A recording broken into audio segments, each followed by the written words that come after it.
Hi అండి, welcome to Savitri embroidery works and tailoring.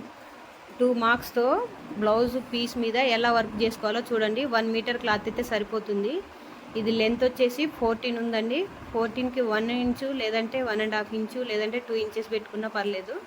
ఎందుకంటే frame fitting చేసేటప్పుడు మనకి క్లాత్ సైడ్ వేస్టేజ్ పోద్ది కాబట్టి, ఫిట్టింగ్ మందం వేస్టేజ్ పోద్ది కాబట్టి మనం కొంచెం ఎక్కువ పెట్టుకోవాలి. నేనైతే 16 దగ్గర మార్క్ చేసినండి. నెక్ వచ్చేసి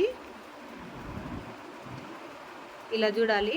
స్ట్రైట్గా కానీ క్రాస్గా కానీ చూడొచ్చు. ఇలా స్ట్రైట్గా కానీ లేదంటే ఇలా క్రాస్గా కానీ చూడొచ్చు.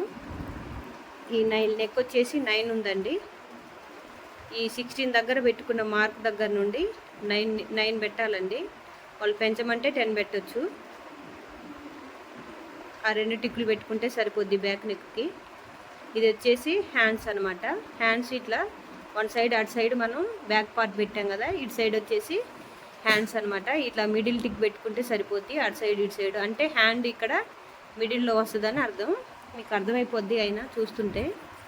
అక్కడ హ్యాండ్స్ ఆ టిక్ పెట్టుకున్న దగ్గర మిడిల్ వచ్చేలాగా మనం ట్యాబ్లో అరేంజ్ చేసుకోవాలన్నమాట.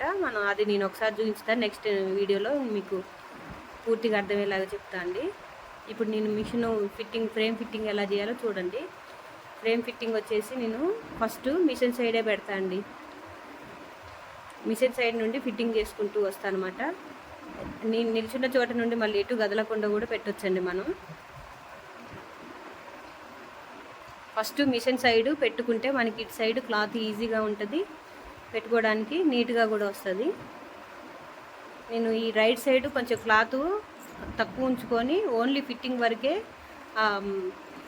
వరకే ఉండేలాగా చూసుకొని అటు సైడ్ ఎక్కువ పెడతాను. ఎందుకంటే ఇటు సైడ్ ఫ్రంట్ నెక్ వస్తుంది. నాది 16 అనమాట. 16x32 frame size. 2 రావడం కొంచెం ఇబ్బంది కాబట్టి కొంచెం ఇటు సైడ్కి అనేసి ఇటు సైడ్ క్లాత్ తక్కువ పెట్టేసి అటు సైడ్ క్లాత్ ఎక్కువ పెట్టేస్తా. కాబట్టి బ్యాక్ నెక్ ఆ మిడిల్లో వేస్తున్నాం కదా, ఆ మిడిల్ వేయంగా మనకి ఇటు సైడు కొంచెం మిగులుతుంది, ఎక్స్ట్రా క్లాత్ మిగులుతుంది. అందుకే అక్కడ వేస్తాను. మీకు చూపిస్తా ఎలా వస్తుందో. ఇది వేసిన తర్వాత డిజైను నేను ఫీజిన్ రోల్ ఓన్లీ బ్యాక్ నెక్ వేసేటప్పుడు ఆ బ్యాక్ నెక్ మందమే కట్ చేసి పెడతా అండి. ఫీజిన్ పేపరు ఓన్లీ బ్యాక్ నెక్ మందమే పెడతా. తర్వాత మళ్ళీ ఫ్రంట్ నెక్ పెట్టేస్తా. చూడండి, మొత్తం వేసిన తర్వాత ఇలా ఉంది. బ్యాక్ వచ్చేసి ఇది, ఫ్రంట్ వచ్చేసి ఇది.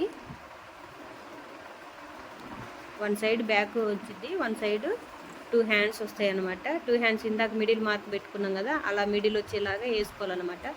స్టిచ్చింగ్ చేస్తే కూడా బ్లౌజ్ నీట్గా వస్తుందండి. ఇలా వేస్తే చాలా నీట్గా వస్తుంది బ్లౌజ్ మాత్రం. 2 మార్క్స్తోనే మొత్తం బ్లౌజ్ అంతా మనం కొలతలేసి చేయాల్సిన అవసరం లేదు. Only back neck, hand length, back full length చెప్తే సరిపోద్దండి. ఈ మూడిటితో ఎవరికైనా మనం డిజైన్ వేయచ్చు. Please like, share, comment and